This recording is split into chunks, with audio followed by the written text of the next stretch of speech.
Hello students, I am Dr. Shikha Gupta. Welcome to my YouTube channel Commerce Classes. तो आज हम start कर रहे हैं मैनेजमेंट अकाउंटिंग थ्योरी। इसमें हम टॉपिक्स कवर करेंगे meaning of management accounting, nature, objectives, scope and limitations of management accounting. Management accounting की थ्योरी स्टार्ट करने से पहले समझते हैं कि अकाउंटिंग कितने टाइप की होती है। वैसे तो बहुत तरह की अकाउंटिंग होती है, inflation accounting, human resource accounting, forensic accounting, public accounting, government accounting, पर मेनली 3 तरह की अकाउंटिंग होती है, that is cost accounting, financial accounting and management accounting. अब ये तीनों अकाउंटिंग क्या है, इसे एक छोटे से एग्जाम्पल से समझते हैं। सपोज़ करिए हमारी एक कंपनी है जो पेन प्रोड्यूस करती है, different variety of pen produce करती है। तो उस कंपनी में कॉस्ट अकाउंटिंग का क्या रोल होगा, फाइनेंशियल अकाउंटिंग का क्या रोल होगा और मैनेजमेंट अकाउंटिंग का क्या रोल होगा। सबसे पहले कॉस्ट अकाउंटिंग का रोल चेक करते हैं। कॉस्ट अकाउंटिंग का ये रोल होगा कि उस कंपनी में जितने भी तरह के पेन प्रोड्यूस हो रहे हैं, कॉस्ट अकाउंटिंग बताएगा कि उसमें फिक्स कॉस्ट कितनी है, वेरिएबल कॉस्ट कितनी है, सेमी वेरिएबल कॉस्ट कितनी है, मीन्स कॉस्ट रिलेटेड डेटा देगा आपको cost accounting. Next is financial accounting.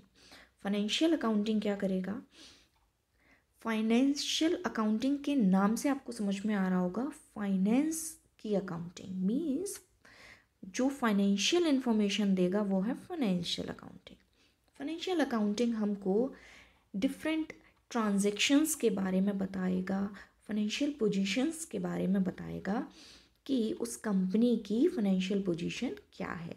Financial transactions record करेगा, मीन्स मान लीजिए पेन की अगर कंपनी है तो रॉ मटेरियल आ रहा है, purchase of raw material record करेगा, सेल ऑफ पेन रिकॉर्ड करेगा, डेटर्स कितने हैं, क्रेडिटर्स कितने हैं, मीन्स फाइनेंस की पूरी इंफॉर्मेशन हमको फाइनेंशियल अकाउंटिंग में मिल जाएगी।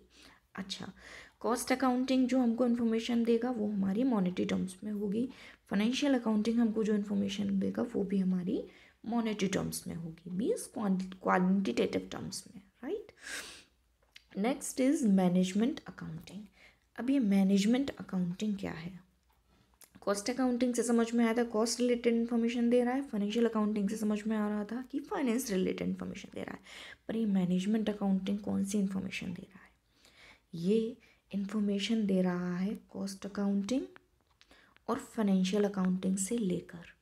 कैसे, ये कॉस्ट अकाउंटिंग से और फाइनेंशियल अकाउंटिंग से इन्फॉर्मेशन लेगा, मैनेजमेंट अकाउंटिंग कॉस्ट अकाउंटिंग से फाइनेंशियल अकाउंटिंग से इन्फॉर्मेशन लेगा, उसको प्रोसेस करेगा, उस पर डिफरेंट टूल्स एंड टेक्निक्स लगाएगा और इंटरप्रिटेशन करेगा एंड फर्दर मैनेजर्स को दे देगा।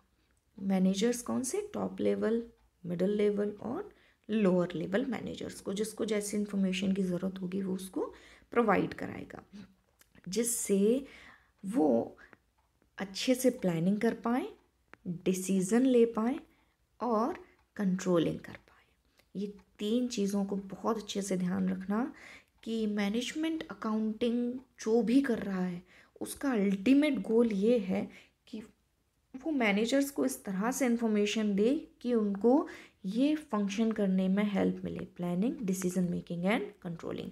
पूरी जो मैनेजमेंट अकाउंटिंग की थ्योरी आप फर्दर भी समझोगे उसमें इन 3 चीज़ों को ध्यान में रखना कि अल्टीमेट गोल ये है कि मैनेजर्स अच्छे से प्लानिंग कर पाएँ, डिसीजन ले पाएँ और कंट्रोलिंग कर पाएँ, ठीक।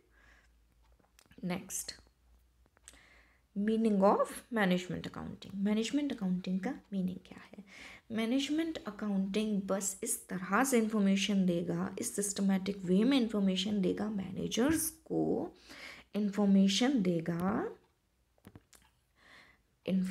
देगा मैनेजर्स को, जिससे वो ये 3 काम कर पाए, planning, controlling and decision making, ठीक है।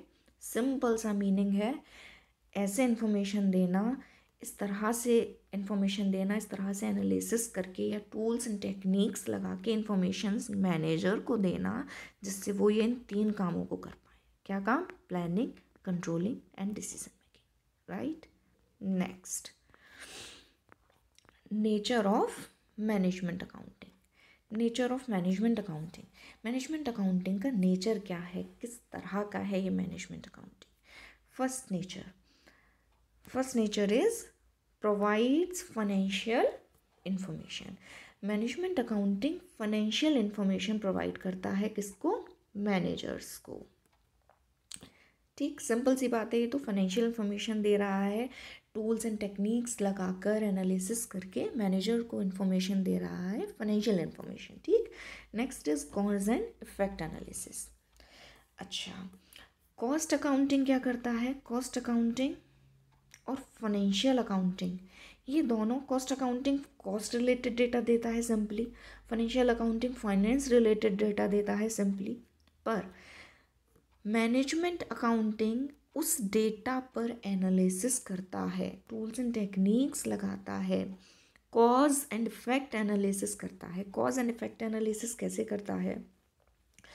फॉर एग्जाम्पल, फाइनेंशियल अकाउंटिंग में हमको ये समझ में आया कि नेट प्रॉफिट इस बार बहुत ज़्यादा बढ़ गया। अब मैनेजमेंट अकाउंटिंग का क्या काम है? ये चेक करना कि ये जो ह्यूज प्रॉफिट इंक्रीज हुआ है उसके पीछे कॉज क्या है। ठीक है, इसी तरह से अगर नेट लॉस बहुत हो गया तो वो चेक करेगा कि इतना लॉस कैसे हुआ, उसके पीछे कॉज क्या है। सिमिलरली कॉस्ट अकाउंटिंग ने इन्फॉर्मेशन दे दी कि इस बार कॉस्ट इतनी आई है, कॉज, उसके पीछे का कॉज कौन पता करेगा? Management accounting. ठीक है, next is use of special techniques and concepts. Management accounting different techniques और कॉन्सेप्ट्स को यूज़ करता है। ये खुद में ही एक चैप्टर्स हैं अलग अलग, इनके बारे में हम डिटेल में बाद में बात करेंगे, इनके ऊपर न्यूमेरिकल्स भी हैं, पर अभी हम सिंपली समझ लेते हैं टेक्निक्स कौन कौन सी हैं। ये डिफरेंट टेक्निक्स यूज़ करता है, जैसे रेशियो एनालिसिस हुआ, फंड फ्लो एनालिसिस हुआ, कैश फ्लो एनालिसिस हुआ, बजटरी कंट्रोल हुआ, वेरिएंस एनालिसिस हुआ। ठीक है, next is decision making. Management accounting help करता है डिसीजन मेकिंग में। डिसीजन मेकिंग किसकी? मैनेजर्स की। डिसीजन मेकिंग का काम मैनेजर्स करते हैं, मैनेजमेंट अकाउंटेंट नहीं करता है। मैनेजमेंट अकाउंटेंट का काम है टूल्स एंड टेक्निक्स लगाना, एनालिसिस करना, इंटरप्रिटेशन देना और वो डेटा उठाकर मैनेजर्स को दे देना। वो मैनेजर्स का काम है कि वो डिसीजन लें। ठीक है, डिसीजन मेकिंग का काम किसका है? मैनेजर्स का। तो डिसीजन मेकिंग के लिए जो उसको डेटा मिल रहा है, वो जो डेटा है वो कौन देगा? Management accounting. अगर मैनेजमेंट अकाउंटिंग डेटा नहीं लेगा तो वो डिसीजन ठीक से नहीं ले सकते हैं। ठीक है, no fixed convention. No fixed convention financial accounting में जो P&L बनता है, जो बैलेंस शीट बनती है, आपको पता होगा उसका एक फिक्स फॉर्मेट है, वो कोई भी मन से नहीं बना सकता। उसका एक फिक्स फॉर्मेट है जो कि कंपनीज एक्ट 2013 में क्लियरली मेंशन है। ठीक है, उसके लिए आपको कंपनीज एक्ट उठाकर देखना है और आपको समझ में आ जाएगा इसका फॉर्मेट क्या है। वो कोई भी कंपनी अपने मन से नहीं कर पाएगी। पर मैनेजमेंट अकाउंटिंग के केस में हमारे पास कोई फिक्स कन्वेंशंस नहीं है, कोई फिक्स रूल्स नहीं है। मान लीजिए किसी कंपनी के मैनेजर्स को चाहिए कि हमें तो 2 ही तरह के रेशो चाहिए, liquidity ratio and profitability ratio, हमको एफिशिएंसी रेशो नहीं चाहिए, तो उसको 2 ही रेशो मिलेंगे। उसको जो मैनेजमेंट अकाउंटेंट है वो उसको 2 रेशो सॉल्व करके दे देगा। ठीक है, अब मैनेजर्स का काम है कि वो उन रेशोज़ को क्या करेगा या क्या डिसीजंस लेगा उनके ऊपर, ये उसका काम है। मैनेजमेंट अकाउंटिंग का या मैनेजमेंट अकाउंटेंट का काम है कि वो ये 2 तरह के रेशो दे देगा। ठीक है, कोई फिक्स कन्वेंशन नहीं है कि उसको सारे तरह के रेशोज़ दे। अच्छा, वो रेशोज़ में अपने तरह से फॉर्मूलाज भी मैनिपुलेट कर सकते हैं। ठीक है, next is achievement of objectives. Achievement of objectives, ये जो ऑब्जेक्टिव्स को अचीव किया या नहीं, ये कौन डिसाइड करेगा? ये कैसे पता करेंगे हम कि कंपनी ने जो ऑब्जेक्टिव्स बनाए थे या मैनेजर्स ने जो ऑब्जेक्टिव्स बनाए थे वो फुलफिल हो पाए हैं या नहीं? ये काम करेगा मैनेजमेंट अकाउंटेंट या मैनेजमेंट अकाउंटिंग। कैसे? मान लीजिए उसने बजट बनाया, ठीक है, मैनेजमेंट अकाउंटिंग ने बजट बनाया, उस बजट का कंपैरिजन हुआ एक्चुअल परफॉर्मेंस से। इसका कंपैरिजन हुआ एक्चुअल परफॉर्मेंस से। अब जब पता चला उसको कि इसमें वेरिएंस आ रहा है, ठीक है, पॉजिटिव और नेगेटिव दोनों तरह का हो सकता है वेरिएंस आ रहा है, तो उसको ये समझ में आएगा कि ये जो वेरिएंस आ रहा है उसके पीछे का कॉज क्या है, ऑब्जेक्टिव्स अचीव हो पा रहे हैं या नहीं हो पा रहे हैं कंपनी के, ठीक है। Next is improves efficiency. Efficiency कैसे इम्प्रूव होगी? अगर इसी एग्जाम्पल को लेते हैं, बजट है हमारे पास और एक्चुअल परफॉर्मेंस है हमारे पास।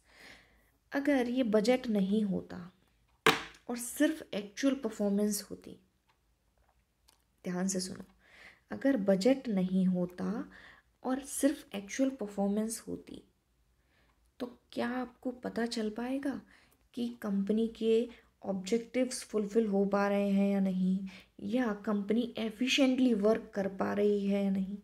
नहीं पता चलेगा, क्योंकि आपने कोई जब स्टैंडर्ड ही नहीं बनाया, आपने कुछ एक फिक्स टारगेट ही नहीं रखा, तो आपको पता कैसे चलेगा कि हम अच्छा काम कर रहे हैं या हम बेकार काम कर रहे हैं? तो इसके लिए एफिशिएंसी पता करने के लिए हमारे पास स्टैंडर्ड, बजट या टारगेट होना बहुत ज़रूरी है। अब जब हमारे पास ये स्टैंडर्ड है, ये टारगेट है, तो हम इससे कंपेयर कर पाएंगे, और जब हमने कंपेयर किया तो हमको पता चला वेरिएंस क्या आ रहा है, और जब वेरिएंस हमको पता चला तो अगर नेगेटिव वेरिएंस है तो हम करेक्टिव एक्शन लेंगे, और करेक्टिव एक्शन ले रहे हैं तो अल्टीमेटली हमारी कंपनी की एफिशिएंसी इंक्रीज होगी ही होगी, right. Next is forecasting. Management accounting help करता है फोरकास्टिंग करने में। फोरकास्टिंग करने में कैसे हेल्प करता है? मान लीजिए उसने मैनेजमेंट अकाउंटिंग ने फाइनेंशियल स्टेटमेंट्स पढ़कर ये समझ में आया कि कंपनी का प्रॉफिट इंक्रीज़ हो रहा है, एवरी ईयर इंक्रीज़ हो रहा है, एवरी ईयर इंक्रीज़ हो रहा है, तो उसने फोरकास्ट कर लिया कि ये नेक्स्ट ईयर भी इंक्रीज़ होगा, नेट प्रॉफिट नेक्स्ट ईयर भी इंक्रीज़ होगा, राइट। और अकॉर्डिंगली वो प्लान कर पाएगा। ये अगर उसको पता चल गया कि नेक्स्ट ईयर भी इतना प्रॉफिट आने वाला है या 10% से नेट प्रॉफिट इंक्रीज़ होने वाला है, तो वो इस प्रॉफिट का यूटिलाइजेशन पहले से ही प्लान करके रखेंगे। हो सकता है वो कुछ नया प्रोडक्ट बनाने का प्लान कर लें, हो सकता है वो कुछ और प्लान कर लें जिससे उस कंपनी को कुछ बेनिफिट हो, right. Next is provides information and not decision. ये बहुत इंपॉर्टेंट पॉइंट है, provides information and not decision. Management accounting information देता है, डिफरेंट टूल्स लगाकर, डिफरेंट टेक्निक्स लगाकर एनालिसिस करता है, इंटरप्रिटेशन करता है, पर सिर्फ इंफॉर्मेशन देता है। डिसीज़न लेने का काम मैनेजर्स का है, डिसीज़न लेने का काम मैनेजमेंट अकाउंटेंट का बिल्कुल भी नहीं है, करेक्ट। नेक्स्ट है objectives of management. Objectives of management में फर्स्ट है analysis and interpretation of financial statement. अच्छा, आपके पास ऑब्जेक्टिव्स आए या रोल आए, क्वेश्चन में ऑब्जेक्टिव्स ऑफ मैनेजमेंट आए या रोल्स ऑफ मैनेजमेंट आए या फंक्शंस ऑफ मैनेजमेंट आए या यूटिलिटी ऑफ मैनेजमेंट आए, आप इन पॉइंट्स को लिख सकते हो, ठीक है। तो फर्स्ट ऑब्जेक्टिव क्या है, मीन्स मैनेजमेंट अकाउंटिंग का टारगेट क्या है, करना क्या है इसको। तो फर्स्ट पॉइंट है analysis and interpretation of financial statement. सबसे पहला काम है इसका कि फाइनेंशियल स्टेटमेंट कहाँ से मिलेंगे, फाइनेंशियल अकाउंटिंग से। फाइनेंशियल स्टेटमेंट्स की एनालिसिस करें और इंटरप्रिटेशन करें, ठीक है। और किसको दे दे, मैनेजर्स को, जिससे वो क्या ले पाएँ, अपने डिसीजन ले पाएँ, प्लानिंग, कंट्रोलिंग और डिसीजन मेकिंग के, right. Next, planning and forecasting.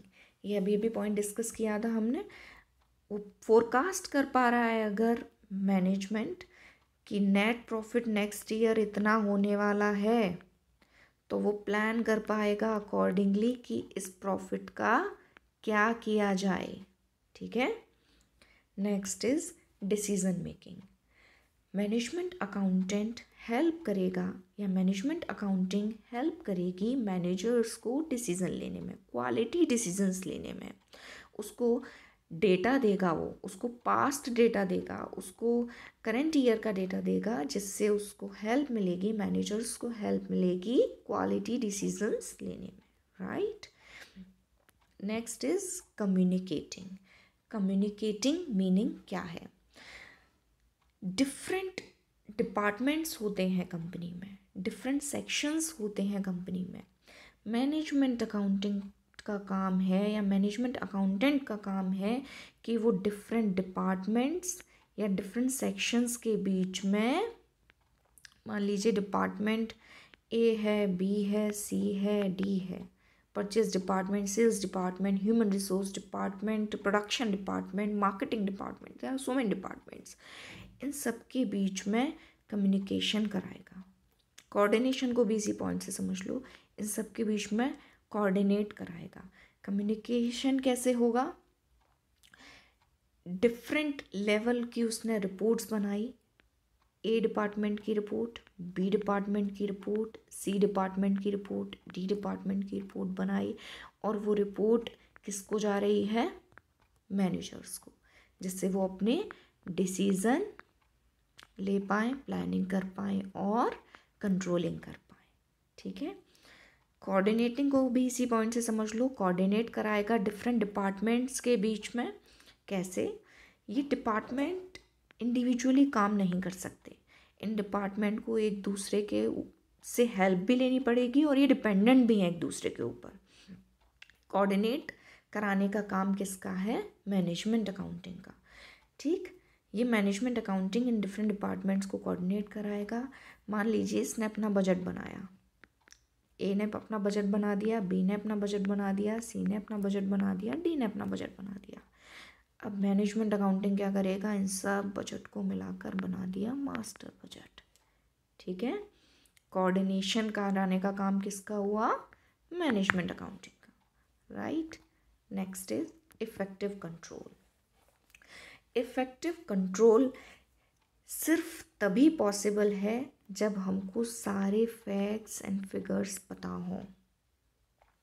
Control managers कब कर सकते हैं, मान लीजिए बजट था या स्टैंडर्ड हमने बजट बना रखा था कि हमारी कॉस्ट आएगी एक पेन बनाने की 5 रुपये, ठीक है। पर एक्चुअल परफॉर्मेंस जब हमने देखी या एक्चुअल कॉस्ट जब हमने देखी तो वो आई 6 रुपये, ठीक। जब हमने ऐसे इससे कंपेयर किया तब हमें पता चला कि वेरिएंस आ रहा है -1 का।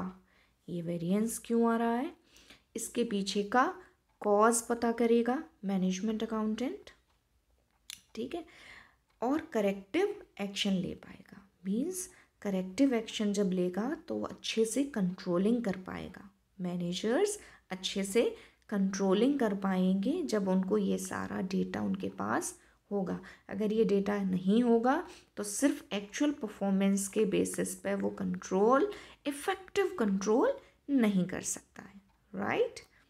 Next is incorporation of non financial information. Incorporation of non financial information क्या है? अच्छा, फाइनेंशियल अकाउंटिंग और कॉस्ट अकाउंटिंग मैंने स्टार्टिंग में बताया था। फाइनेंशियल अकाउंटिंग, कॉस्ट अकाउंटिंग हमको मॉनेटरी टर्म्स में बात करता है, क्वांटिटेटिव टर्म्स में बात करता है, ये हमको पैसे के टर्म्स में बात करता है, ये क्वालिटेटिव इंफॉर्मेशन हमको नहीं देता। पर मैनेजमेंट अकाउंटिंग हमको क्वांटिटेटिव के साथ साथ क्वालिटेटिव इंफॉर्मेशन भी देती है, ठीक है। Next is motivating employees. Motivating employees कैसे मोटिवेट होंगे? जब उनको पता है उनकी स्टैंडर्ड हमने फिक्स कुछ कर रखा था और एक्चुअल उनकी परफॉर्मेंस ये है, उनकी स्टैंडर्ड परफॉर्मेंस और एक्चुअल परफॉर्मेंस में जब वो कंपेयर करेंगे तब उनको पता चलेगा कि अच्छा अभी हम अच्छा काम कर पा रहे हैं, वेरिएंस से समझ में आएगा ना कि हम अच्छा काम कर रहे हैं, वो मोटिवेट होंगे। अगर वो बेकार काम कर रहे हैं, प्लस वेरिएंस अच्छा है, पॉजिटिव है या माइनस में है, तो वो करेक्टिव एक्शन लेंगे तो भी वो मोटिवेट ही होंगे कि अब हम परफॉर्मेंस अच्छी देंगे, अब हम अच्छा काम करेंगे, ठीक है। डिफरेंट डिपार्टमेंट्स के लिए भी आप इस चीज़ को समझ सकते हो कि डिफरेंट डिपार्टमेंट्स हैं, डिफरेंट सेक्शंस हैं कंपनी में, department A, department B, department C. इन डिपार्टमेंट्स को अगर इनकी परफॉर्मेंस पता चल गई कि हमारा स्टैंडर्ड ये था, हमारा एक्चुअल ये है और वेरिएंस ये आ रहा है, तो ये करेक्टिव एक्शंस ले पाएंगे या मैनेजर इनको अप्रेज भी कर पाएंगे। मैनेजर्स को अगर पता चलेगा कि इनकी परफॉर्मेंस अच्छी है या बेकार है तो उनको अप्रेजल भी मिल सकता है और इनके ऊपर करेक्टिव एक्शंस भी लिए जा सकते हैं, ठीक है। दोनों ही कंडीशन में एम्प्लॉयज़ मोटिवेट होंगे अच्छा करने के लिए, ठीक। Next is scope of management accounting. Scope of management accounting, management accounting का स्कोप क्या है? स्कोप मीन्स मैनेजमेंट अकाउंटिंग का एरिया कितना बड़ा है, ये क्या क्या कवर कर सकता है या क्या क्या कवर करता है। First is financial accounting. Financial accounting, financial accounting हमको सिंपली फाइनेंशियल डेटा दे देता है, फाइनेंशियल डेटा दे दिया, पर इस डेटा पर further analysis, interpretation, different tools and techniques कौन लगा रहा है? मैनेजमेंट अकाउंटिंग, ठीक है। Next is cost accounting. Similarly cost accounting हमको कॉस्ट रिलेटेड डेटा देता है, कॉस्ट डेटा दिया इसने, पर इस पर डिफरेंट टूल्स लगाए, टेक्निक्स लगाए, एनालिसिस किया, फिर मैनेजर्स को कौन दे रहा है? मैनेजमेंट अकाउंटिंग, ठीक। Next is forecasting and budgeting.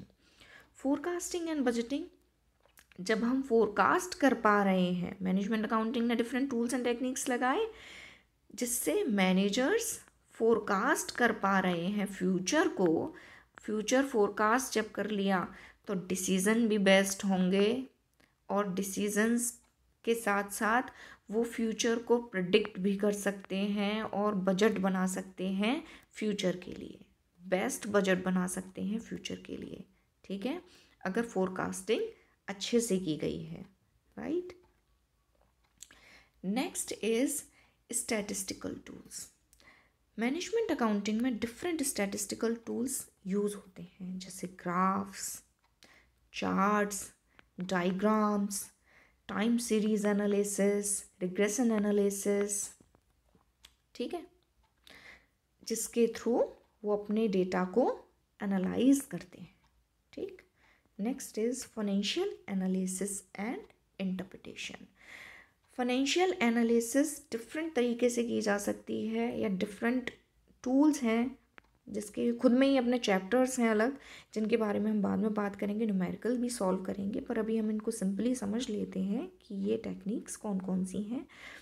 Financial analysis करने के लिए रेशियो एनालिसिस यूज़ हो सकती है, कैश फ्लो एनालिसिस यूज़ हो सकता है, फंड फ्लो एनालिसिस यूज़ हो सकता है, कंपैरेटिव फाइनेंशियल स्टेटमेंट यूज़ हो सकता है, ट्रेंड एनालिसिस यूज़ हो सकता है, ठीक है। Next is tax accounting and tax planning. Tax accounting करना और टैक्स प्लानिंग करना ये भी मैनेजमेंट अकाउंटेंट का काम है। इस तरह से टैक्स प्लानिंग करना कि कंपनी के ऊपर टैक्स बर्डन कम से कम आए। ठीक है, ये किसका काम है? मैनेजमेंट अकाउंटेंट का, right. Next is management information system. Management information system एक मॉडर्न कंप्यूटराइज्ड इंफॉर्मेशन सिस्टम है तो वही चीज़, पर इसको कंप्यूटराइज्ड तरीके से किया गया है। मैनेजमेंट अकाउंटिंग को कंप्यूटराइज्ड तरीके से किया जाएगा।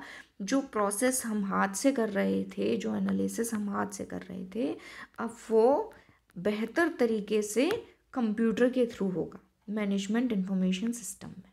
Correct. Next is internal control and internal audit. Management accounting बहुत हद तक इंटरनल कंट्रोल और इंटरनल ऑडिट पर डिपेंडेंट भी है, और उसके डिसीजंस, मैनेजर्स के डिसीजंस इंटरनल कंट्रोल और इंटरनल ऑडिट के बेसिस पर बहुत अच्छे हो सकते हैं। जब मान लीजिए अभी हमने जो एग्जांपल लिया था कि कॉस्ट आ रही है, हमने जो कॉस्ट स्टैंडर्ड सोची थी वो थी 5 रुपये, और अब एक्चुअल कॉस्ट आ रही है 6 रुपये, डेविएशन आ रहा है -1 का। तो हमको ये समझ में आ गया कि ये वेरिएंस जो है, ये नेगेटिव वेरिएंस आ रहा है, मीन्स कुछ गड़बड़ है। पीछे का कॉज पता करने का काम कौन करेगा? मैनेजमेंट अकाउंटेंट या मैनेजमेंट अकाउंटिंग। ठीक है, तो इंटरनली उसने पहले ही कंट्रोल कर लिया। मतलब मैनेजर्स को बहुत हेल्प मिलेगी इंटरनल कंट्रोल और इंटरनल ऑडिट से, जिससे वो फ्यूचर की planning, controlling and decision making अच्छे से कर पाए, right. Next is legal provisions. Management accounting बहुत सारे लीगल प्रोविजंस को कवर करता है, क्योंकि मैनेजमेंट अकाउंटिंग आपको शुरू में ही बताया था कि वो कॉस्ट अकाउंटिंग, फाइनेंशियल अकाउंटिंग से डेटा उठा रहा है। मीन्स इन दोनों में जो लीगल प्रोविजंस आ रहे हैं वो अल्टीमेटली इसमें भी आ गए। ठीक है, तो बहुत सारी प्रोविजंस कवर करता है मैनेजमेंट अकाउंटिंग। कौन कौन से प्रोविजंस कवर करता है? For example companies act, foreign exchange act, securities act, GST. तो जो भी मैनेजमेंट अकाउंटेंट होगा ना, उसको ये सारी नॉलेज होना बहुत ज़रूरी है, जिससे वो अच्छे से मैनेजमेंट अकाउंटिंग का रोल निभा पाए। ठीक है, मैनेजमेंट अकाउंटिंग वो अच्छे से कर पाए। Next is limitations of management accounting. Management accounting की लिमिटेशंस क्या क्या है? फर्स्ट लिमिटेशन है रिलायंस ऑन अकाउंटिंग डेटा। ये बहुत बड़ी लिमिटेशन है मैनेजमेंट अकाउंटिंग की, कि ये डेटा उठाता है कॉस्ट अकाउंटिंग से और फाइनेंशियल अकाउंटिंग से। अब अगर इन दोनों में से ही कहीं गड़बड़ है या फैक्ट्स एंड फिगर कुछ गलत हैं, तो अल्टीमेटली मैनेजमेंट अकाउंटिंग की जो इन्फॉर्मेशन आएगी या जो इंटरप्रिटेशन होगा वो गलत हो गया।